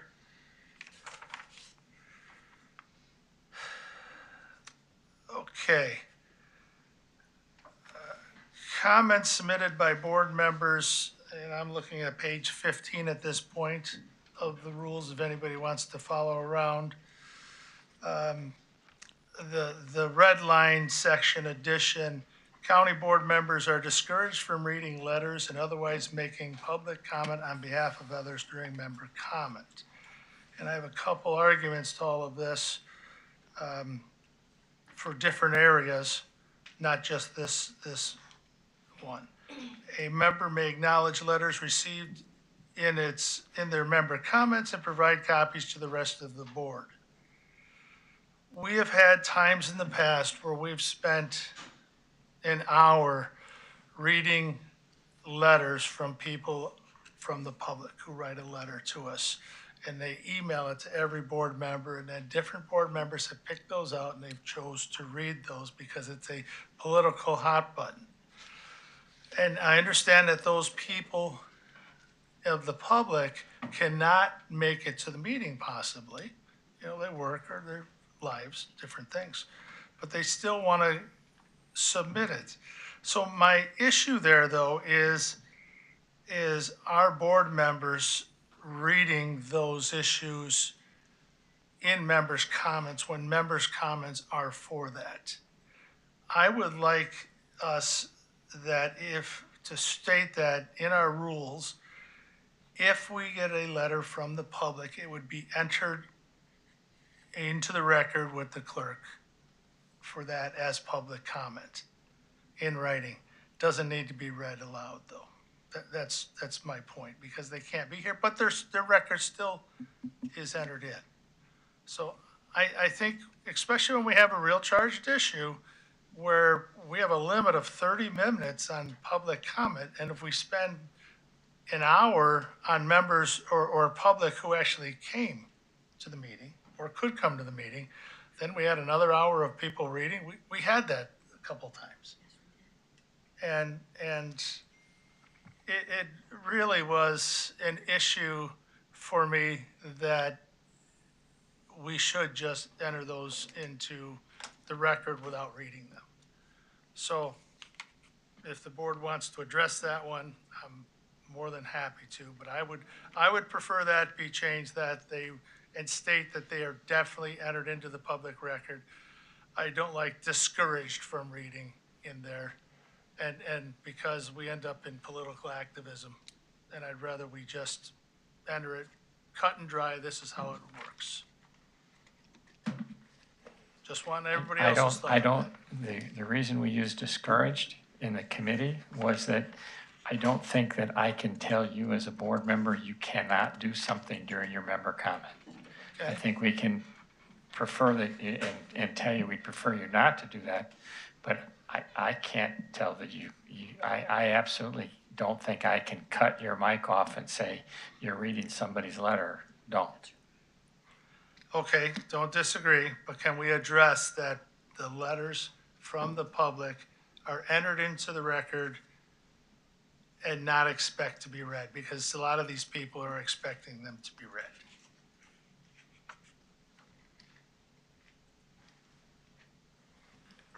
I would suggest as a board member, if you receive that letter from a constituent, you tell them that you'll enter it into the record, but it won't be read. I mean, that would be likely on you to communicate that to your constituent.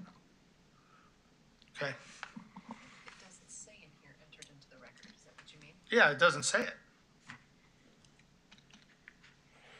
Well, I'm not certain what the record looks like. This isn't the congressional record where the Congress puts on thousands of pages of extra debate.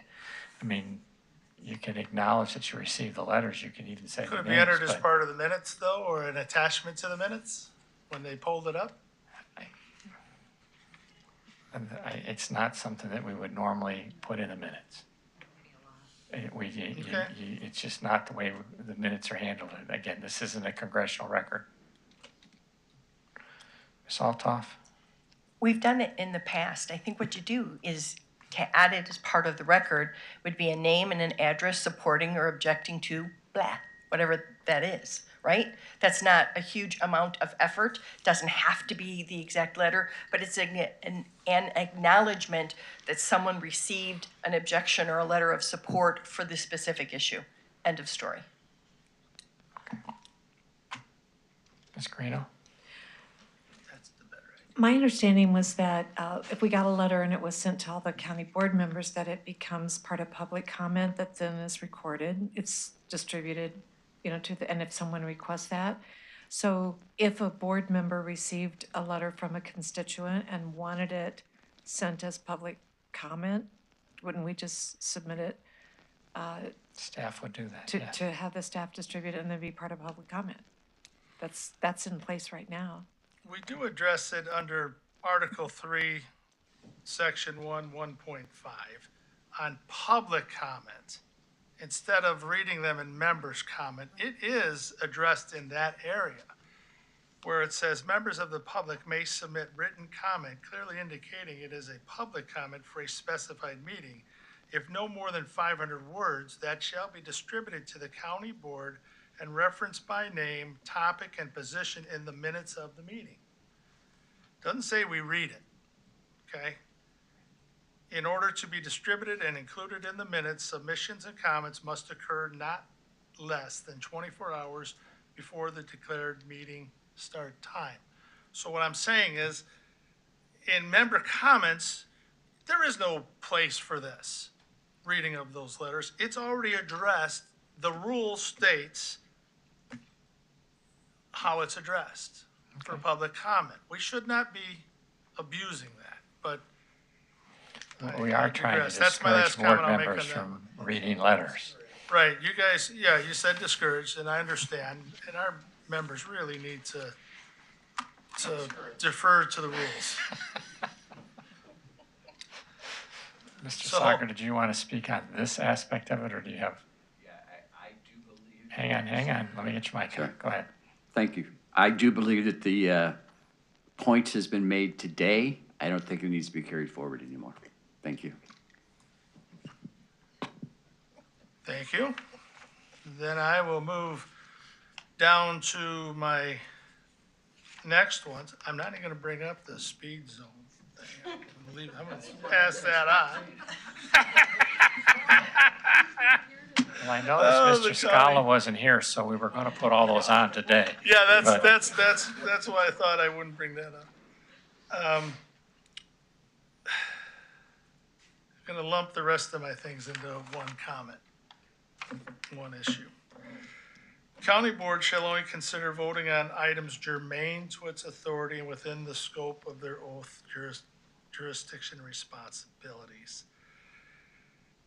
And the next one addresses county board member request for proclamations and formal special shall be, to the extent practical, brought forward in advance on the event, it should be in advance of the event, cause or purpose being recognized and shall be limited to no more than 1 page in length. I think I've made it kind of clear in the past of my feeling on these issues, the proclamations. When it says germane, I understand if somebody wanted to bring a proclamation forward, because I'm going to lump this together. Someone wanted to bring a proclamation, a board member, and said, proclaiming the terrorist group Hamas wants Israel to be obliterated. I understand why anybody would not want that on there. But I use that as an example because it's very similar to some of these other proclamations that we've brought forward, and they are divisive. Proclamation, in my mind, and I think a lot of the public would like to see, are proclamations that are unifying for the county, for most of the residents in the county, and not divisive.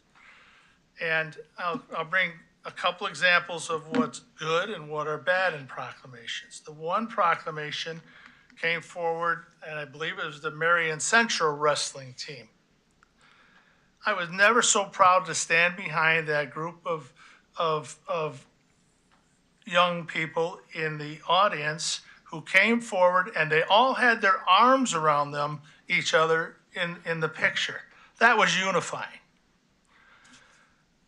Now, the issue of our negative proclamations that are divisive, we put political activism into these proclamations, and they're divisive, and we've made them because we want them to be political. So I'm going to say it, whether you agree or not, whether you don't like it or not. I'm going to say, I always kind of call it how we see it. So I'm going to say, I think that's absolutely crazy of us to do those. And I realize it's up to the chairman on the agenda whether or not he puts those forward.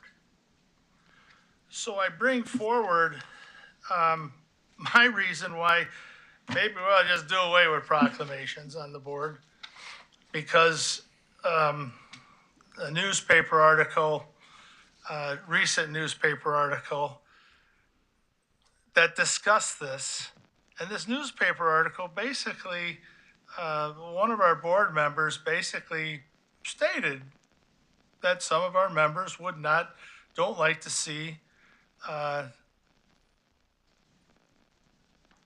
they, you know, they don't like to see political activism, don't want to talk about activist issues.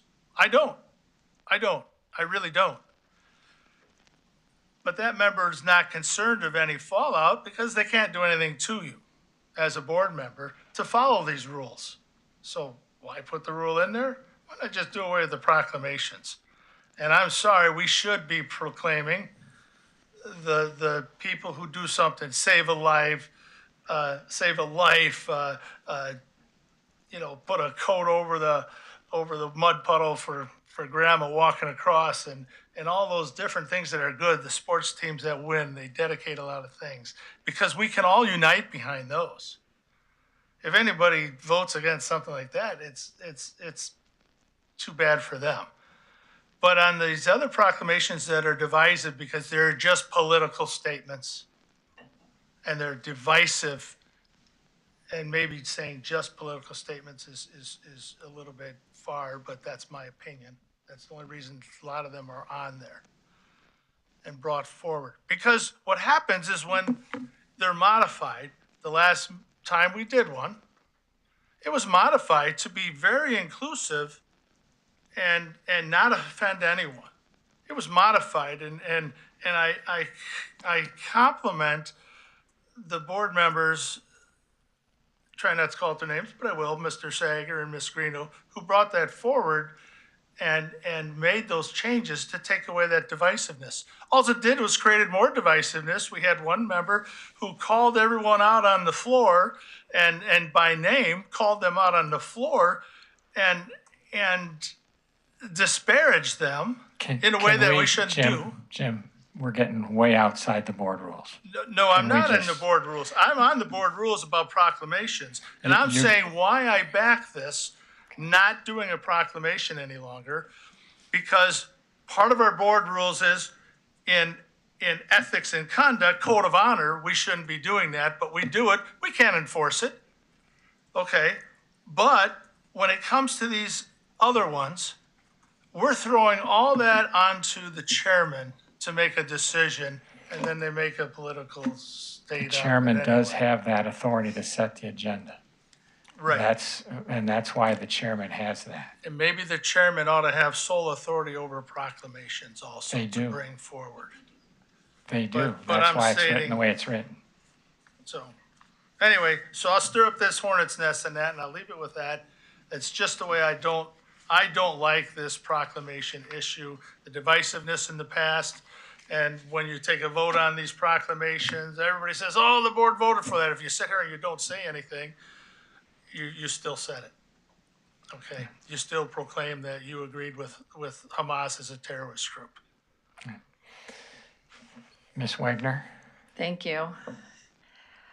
So proclamations are supposed to be celebrating people, celebrating a certain month, supporting people. So I have to say Black History Month, that isn't divisive.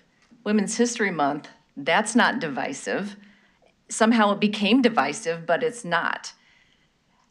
And to actually talk about the Pride Proclamation, when it was modified, it wasn't inclusive. It actually had some offensive language in there that most people, if they're not paying attention, wouldn't know.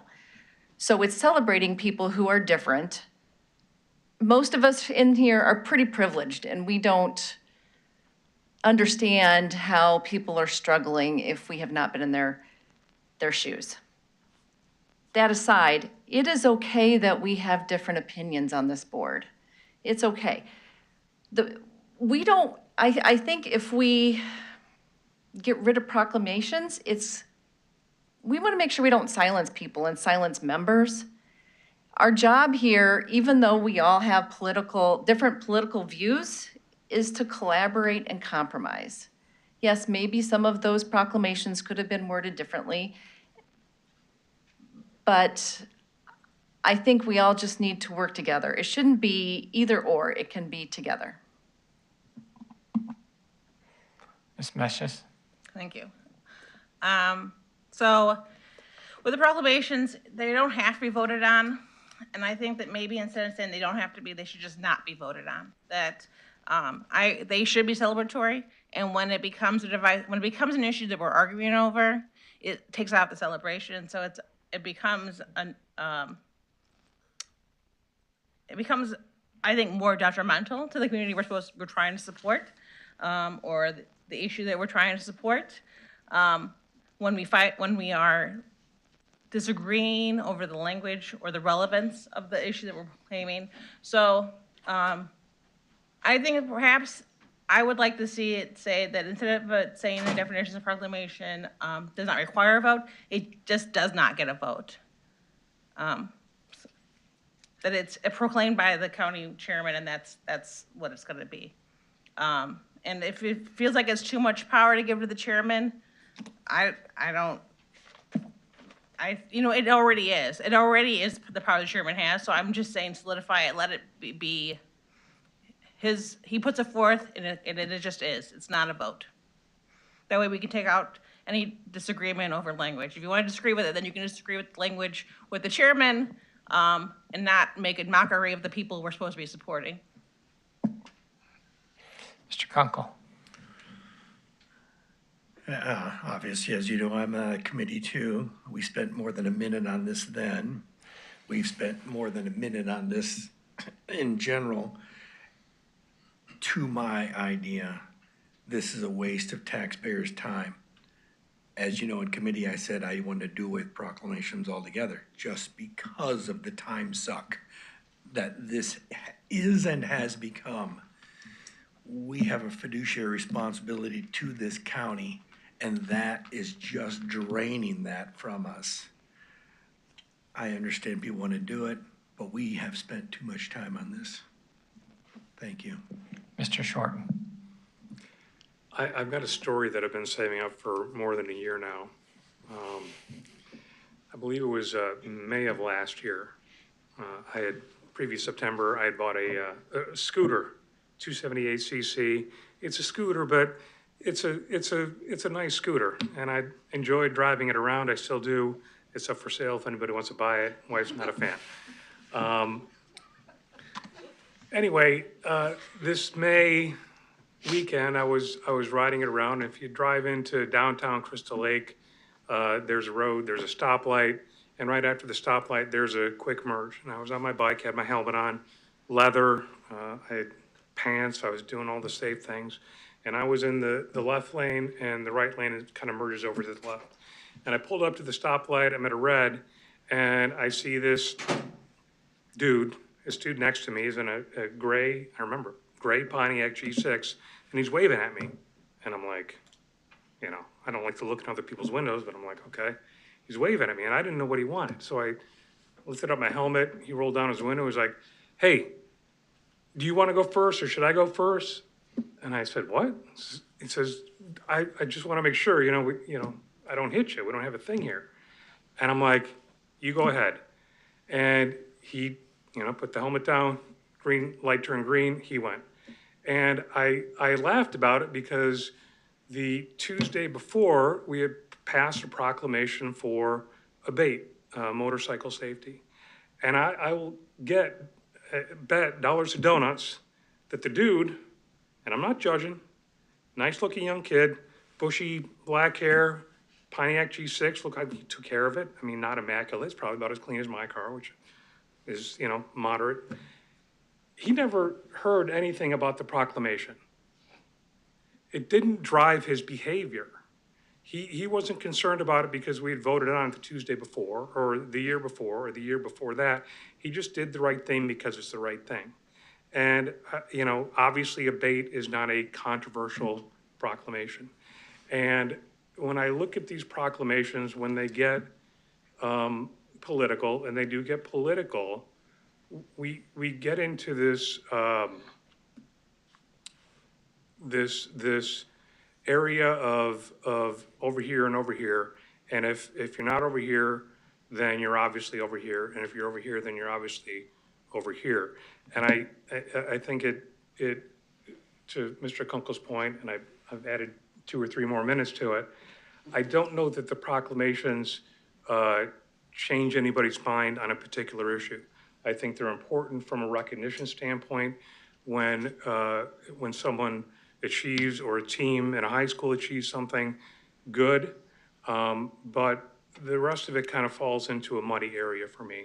I appreciated Ms. Von Hoff's statement about Juneteenth at the last meeting. I think that was appropriate, and I think that's an appropriate area for those types of things.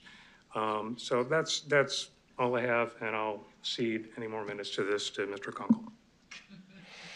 It's all tough. I'm going to do it again. It's the powers in the process. This is totally in the hands of the chairman. Whether the proclamation comes forward and is placed on the agenda, it is in his or her, they's hands. It's not ours. End of story. Chairman gets to decide. If he wants us to vote on it, so be it. If he wants to accept amendments, so be it. It's his, her, they prerogative, not ours. I think we're done with board rules. Ms. Wagner, 16B23. And let me get you turned on. So is Mr. Terrio here? Not anymore. He was here earlier. Okay, well, maybe Scott will know. Hold on, I gotta find it again.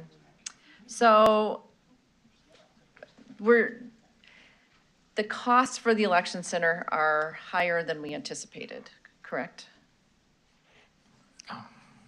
Go ahead, Scott. Just the cost for the build-out. So is that because there's additional build-out needing to be done, or it's just the costs were underestimated?